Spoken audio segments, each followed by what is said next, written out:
E aí galera, beleza? Vamos dar continuidade às nossas aulas de ciências.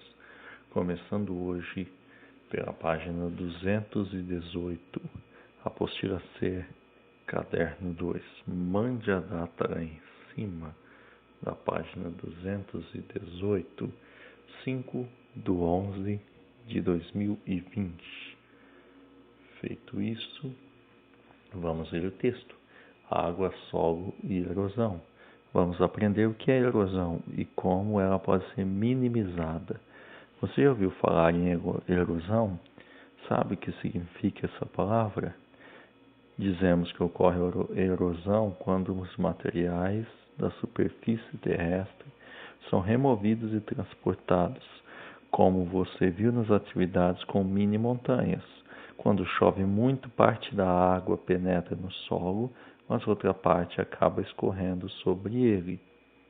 Em uma montanha, quanto mais íngreme for a sua encosta, mais rápido e com mais força a água vai escorrer. O que é íngreme? Que tem forte inclinação, difícil de subir ou de descer. Ou seja, quanto mais inclinado o terreno, mais velocidade a água vai descer. Além da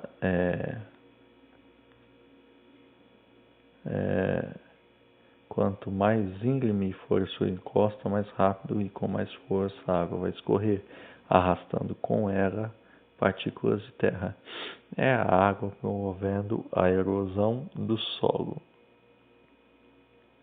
Além da água, existem outros agentes que causam erosão. O vento é um exemplo. Mas todo esse efeito da água pode ser diminuído. Você sabe como? Quando uma montanha possui curvas de nível, como na imagem abaixo, a força da água que escorre é reduzida. Desse modo, a erosão causada pela água será menor. É por isso que são feitas curvas de nível em áreas de encosta. Antes da construção de casas e edifícios, na beira de rodovias e nas plantações. Fazer curvas de nível significa, portanto, diminuir o risco de desmoronamento das encostas quando fortes chuvas ocorrem. Então, olha aqui a plantação de café em curvas de nível em Jacutinga, Minas Gerais, em 2014. Bom, essas curvas aqui fazem o quê? Faz com que a água escorra de modo mais devagar, tá? Como se fosse obstáculo para essa água. Agora nós vamos para a página 222. Capítulo 5. Cuidando do solo e de suas águas. Para iniciar, temos uma foto aqui de homens trabalhando na abertura de poço de água em Serra Talhada, Pernambuco. Foto de 2012. Então vamos lá. Será que a água desse poço é boa para beber? Neste capítulo, vamos estudar o solo e saneamento básico e aprender sobre doenças cuja transmissão depende de alguma maneira da água. Número 1, troque ideias com os colegas, no caso, troque ideia comigo aqui. Solos de diferentes locais, como uma horta, uma praia, uma floresta, são iguais ou diferentes? Depois escreva no caderno o que você pensa sobre o assunto. Não é para fazer atividade escrever no caderno. Nós só vamos refletir sobre essas questões. Bom, é claro que o solo da horta é aquele solo mais escuro, que tem mais nutrientes para plantar. E o solo de uma praia é areia, que não é bom para o plantio. Então existem diferenças entre os solos, sim. A número 2, você sabe para onde vai a água de sua casa que escoa pelo ralo e pelo vaso sanitário? Essa água vai para o rio, tá? É o ciclo da água, só que depois essa água é tratada para que a gente possa consumir novamente. Número 3. Você sabe dar exemplos de doenças que podem ser transmitidas pela água? Bom, eu acho que a que vocês mais ouvem falar é a dengue, né? Agora vamos para 224. o solo e o esgoto. Vamos estudar o solo e suas águas. Até que profundidade você já escavou o solo? E o que encontrou? Alguém já cavou aí a terra? Encontrou alguma coisa interessante? Quando escavamos o solo, é comum observarmos diferentes camadas, geralmente mais próximo à superfície. O solo tem cor mais escura e granulação fina e costuma ser rico em humo. Humo é material formado pela decomposição parcial de restos vegetais e animais que recobrem o solo. Então, a primeira camada tem esse solo mais cheio de nutrientes. Tá? Abaixo dessa camada pode haver outra mais argilosa e vermelha. Tem uma espécie de areia vermelha aí, semelhante ao barro. Sob essa camada, geralmente há outra, arenosa e com grãos maiores. Já parece mais uma questão de pedras, né? Outra coisa que podemos encontrar quando escavamos o solo é água. Frequentemente é assim que as pessoas fazem poços. Cavam o solo até a profundidade em que encontram água. Os poços são muito úteis, sobretudo em locais onde não há sistema de fornecimento de água encanada. E por falar em água encanada, você já perguntou para onde vai toda a água que é usada e passa pelos canos de sua casa? Toda essa água forma o esgoto. O serviço de coleta e tratamento de esgoto faz parte do saneamento básico de uma cidade. Porém, nos locais sem rede de coleta de esgoto, deve-se construir uma fossa. Então, se não existe esgoto aí no bairro, deve-se construir um buraco para onde vai todos esses restos aí, né? Há dois tipos de fossa, a seca ou negra e a séptica. Na fossa seca, os resíduos são jogados diretamente em um buraco no solo, como se fosse a privadona antiga mesmo. Isso pode contaminar o solo e as águas subterrâneas. Imagine o problema se a fossa for construída perto de um poço do qual as pessoas retiram água para beber ou para regar uma horta. Por isso é mais aconselhável construir uma fossa séptica. Na fossa séptica, o esgoto não é liberado diretamente no solo, o que diminui os riscos de contaminação do solo e dos lençóis de água subterrâneos. Tá? Então, não é lançado diretamente no solo. Fica num local ali, ok? Aí nos desenhos abaixo a gente pode ver a latrina, que é a privada antiga, né? Que o buraco faz com que as fezes tenham contato direto com o solo. E a fossa séptica, que é o local para onde vai esses nossos resíduos. Beleza? Vamos para a página 225. Número 1. Observe a fotografia e o esquema do corte do solo em diferentes áreas. Em cada imagem, ligue as legendas à camada de solo correspondente. Então, temos a foto real e o desenho. Você vai ligar onde é a camada argilosa, nas duas figuras, onde é a camada arenosa e onde é a camada rica em humo. Beleza? Número 2. Você vai terminar aqui de descrever sobre o solo, tá? Você vai terminar aí de escrever. Descrição de amostras de solo. Solo rico em humo que observamos. Imagem número quanto tem o seguinte aspecto. O solo argiloso já é de que jeito? Aí é de acordo com essas fotos. Você vai colocar o número. Qual deles aí é o humo, qual deles é a argila e qual deles é a areia. Beleza?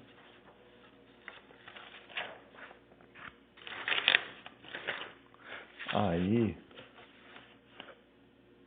Então, 225, além de você completar, você também vai colocar o número correto de cada tipo de solo. E agora nós vamos para 227. Aqui temos textos para serem lidos. No 227, além do texto, nós temos as perguntas que você vai fazer, tirar a foto e enviar para mim. Leia a reportagem, responda as questões feitas pelas crianças, reflita o que pode ser feito para evitar que a população beba água contaminada. Então vamos lá. Desta água não beberei. Assim como os lagos dos parques curitibanos, fontes de água natural estão contaminadas. Ao contrário do que parece, a água cristalina e inodora que brota nas fontes naturais de alguns parques e praças de Curitiba não serve para o consumo humano, de acordo com a Secretaria Municipal de Saúde. A maior parte delas está contaminada por coliformes fecais. O que são coliformes fecais? Que são invisíveis ao olho nu. Coliformes fecais é o nome dado a vários tipos de bactérias encontradas nas fezes de diferentes seres vivos, incluindo o ser humano. A explicação para isso é simples. Quando resíduos de fossas contaminam o solo, essa poluição acaba chegando ao lençol freático, que é o reservatório natural de água encontrado abaixo do solo, que pode, em alguns pontos, aflorar na superfície, que é um reservatório de água no subsolo, no caso, o lençol freático. Por conta do risco para a saúde pública, a Secretaria Municipal de Saúde costuma colocar placas para alertar os frequentadores dos parques. Entretanto, alguns vândalos arrancam essas placas e a população acaba consumindo aquela água sem saber que está contaminada. Olha só. Além da desinformação, existe a questão do costume da população. As pessoas possuem água tratada em casa, mas por questão cultural acabam consumindo a água dessas fontes, achando que é mais natural. E no fim, está complicado. Explica Lúcia Isabel de Araújo, coordenadora da Vigilância em Saúde Ambiental da SMS. O problema é que essa água contaminada por coliformes fecais pode causar diarreias, o que pode vir a ser um sério problema de saúde, principalmente para crianças muito jovens. Aí aqui temos umas perguntas. A primeira menina aqui, como a água de algumas fontes ficou contaminada? Que ficou contaminada? Você vai responder aí nessas linhas. E o outro aqui, o que existe na água contaminada que não conseguimos ver a olho nu? Você vai responder isso aí também. Beleza? Agora vamos para 228. A água e a nossa saúde. Vamos conversar com uma infectologista e aprender sobre as doenças infecciosas. Nem sempre água límpida significa água boa para beber. Como você já aprendeu, a água pode estar contaminada por seres invisíveis, a olho nu, que podem não fazer bem à nossa saúde. Para saber mais sobre essas doenças causadas por esses seres, as chamadas doenças infecciosas, leia a entrevista com a médica infectologista, especializada em doenças. Então, hora da entrevista. Aqui a entrevistada é a doutora Gisele, ela é médica infectologista. Que exemplos de doenças infecciosas você pode nos dar? Aí, além da dengue e da cólera, a gripe, a raiva, a malária e a AIDS são alguns exemplos de doenças infecciosas. Quem são os causadores dessas doenças? Os causadores são seres vivos invisíveis ao olho nu, os chamados micro-organismos. Como não vemos esses seres vivos, Sem o uso de aparelhos especiais, podemos nos infectar com ele sem perceber, e assim a doença vai sendo transmitida, vai passando de um para o outro.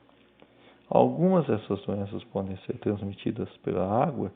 Sim, podemos ingerir ou entrar em contato com água contaminada por seres vivos que causam doenças como a cólera ou a esquistossomose. Esquistossomose é uma doença provocada por vermes, que podem estar presentes na água infectada.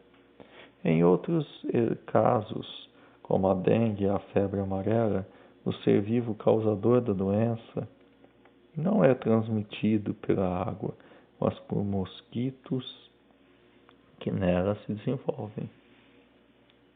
Certo? Como combater as doenças transmitidas pela água? No combate a essas doenças, o saneamento básico é fundamental. As cidades precisam contar com redes de esgotos, tratamentos de água e coleta de lixo. E as pessoas, o que devem fazer para se prevenir dessas doenças? Cada pessoa pode fazer sua parte. Por exemplo, lavando cuidadosamente as mãos antes das refeições, depois de ir ao banheiro, antes e após o preparo dos alimentos, e mantendo sempre em dia a carteira de vacinação. Essa foi a entrevista aí dessa médica. Página 229. Número 1. Agora que você conhece um pouco mais sobre doenças infecciosas, esclareça a dúvida destas crianças. A primeira criança: como podemos evitar que doenças sejam transmitidas pela água? O que você acha? E o outro: como é que podemos adquirir uma doença infecciosa e não perceber? O que pode acontecer? Tá? Número 2. Complete o esquema abaixo com o nome de todas as doenças infecciosas citadas no texto, que tem duas doenças infecciosas: a febre amarela e a esquistossomose, tá? Que outras doenças pode passar de uma pessoa a outra? A número 3, nós não faremos. Vamos para a número 4. E o que você pode fazer para se prevenir dessas doenças? Fale aí. O que você acha que você pode fazer para se prevenir dessas doenças? Não só do coronavírus, dessas outras aí também. 230, página 230 e 231, nós faremos somente a leitura. Como está o nosso saneamento básico? Nesta edição especial, vamos tratar do tema do saneamento básico e de doenças que podem proliferar quando não contamos com um bom saneamento. Dengue. A dengue é uma doença cujo período de maior transmissão coincide com o verão. Isso porque o clima é favorável à proliferação do Aedes aegypti, o mosquito transmissor da doença. Aí a foto dele ao lado. Ao ser picada pelo mosquito, uma pessoa pode adquirir o vírus causador da doença. Daí pode vir a apresentar febre, dor de cabeça, dores pelo corpo, náuseas, ou até mesmo não apresentar qualquer sintoma. Em casos de dengue hemorrágica, a pessoa pode ter sangramentos no nariz e na gengiva, manchas vermelhas na pele, dor abdominal e vômitos. Lembre-se de que é sempre importante procurar ajuda médica, pois essa doença pode ser confundida com outras e pode ser fatal. No começo dessa pandemia eu tive dengue. São dores terríveis, é muito complicado mesmo. Para combater a transmissão da doença, deve-se atacar o mosquito. Uma forma é eliminar os locais onde as fêmeas botam ovos e as larvas do mosquito se desenvolvem, na água limpa, parada e de preferência sombreada. Por isso é importante não deixar que a água se acumule em latas de embalagens plásticos, pneus vasinhos de flor, vasinhos de plantas. As caixas d'água também devem estar bem fechadas. Fique atento. Não vamos permitir que a dengue se espalhe por aí. Então vamos para o último texto aqui, 231. Não há casos suspeitos de cólera. Ainda não há casos suspeitos de cólera em alagoas em decorrência das enchentes. A afirmação é da Superintendente da Vigilância em Saúde da Secretaria de Estado da Saúde, que reforçou que técnicos têm mantido contato diário com os municípios atingidos e realizado busca ativa de ocorrências de doenças nas unidades hospitalares da capital. Além disso, os técnicos têm realizado monitoramento mensal das águas dos municípios e não têm encontrado Vibrio colérico, bactéria causadora da cólera. Vibrio colérico, ser vivo microscópico, causador da cólera. Olha só a foto dele, tá? As fotos deles aí, o rato. A cólera é uma doença que provoca diarreias severas que pode até ocasionar a morte. Olha só. É causada por um ser vivo que não conseguimos ver a olho nu, um micro-organismo chamado Vibrio colérico. A cólera é transmitida pela ingestão de água e de alimentos contaminados pelo Vibrio colérico. Mãos que tiveram contato com a bactéria ou mesmo moscas e baratas podem provocar infecção. Estas últimas podem acabar transportando o Vibrio para a água e para os alimentos. Bom, pessoal, então, nossa aula de ciências aí de hoje foi essa. Muito obrigado. Até mais.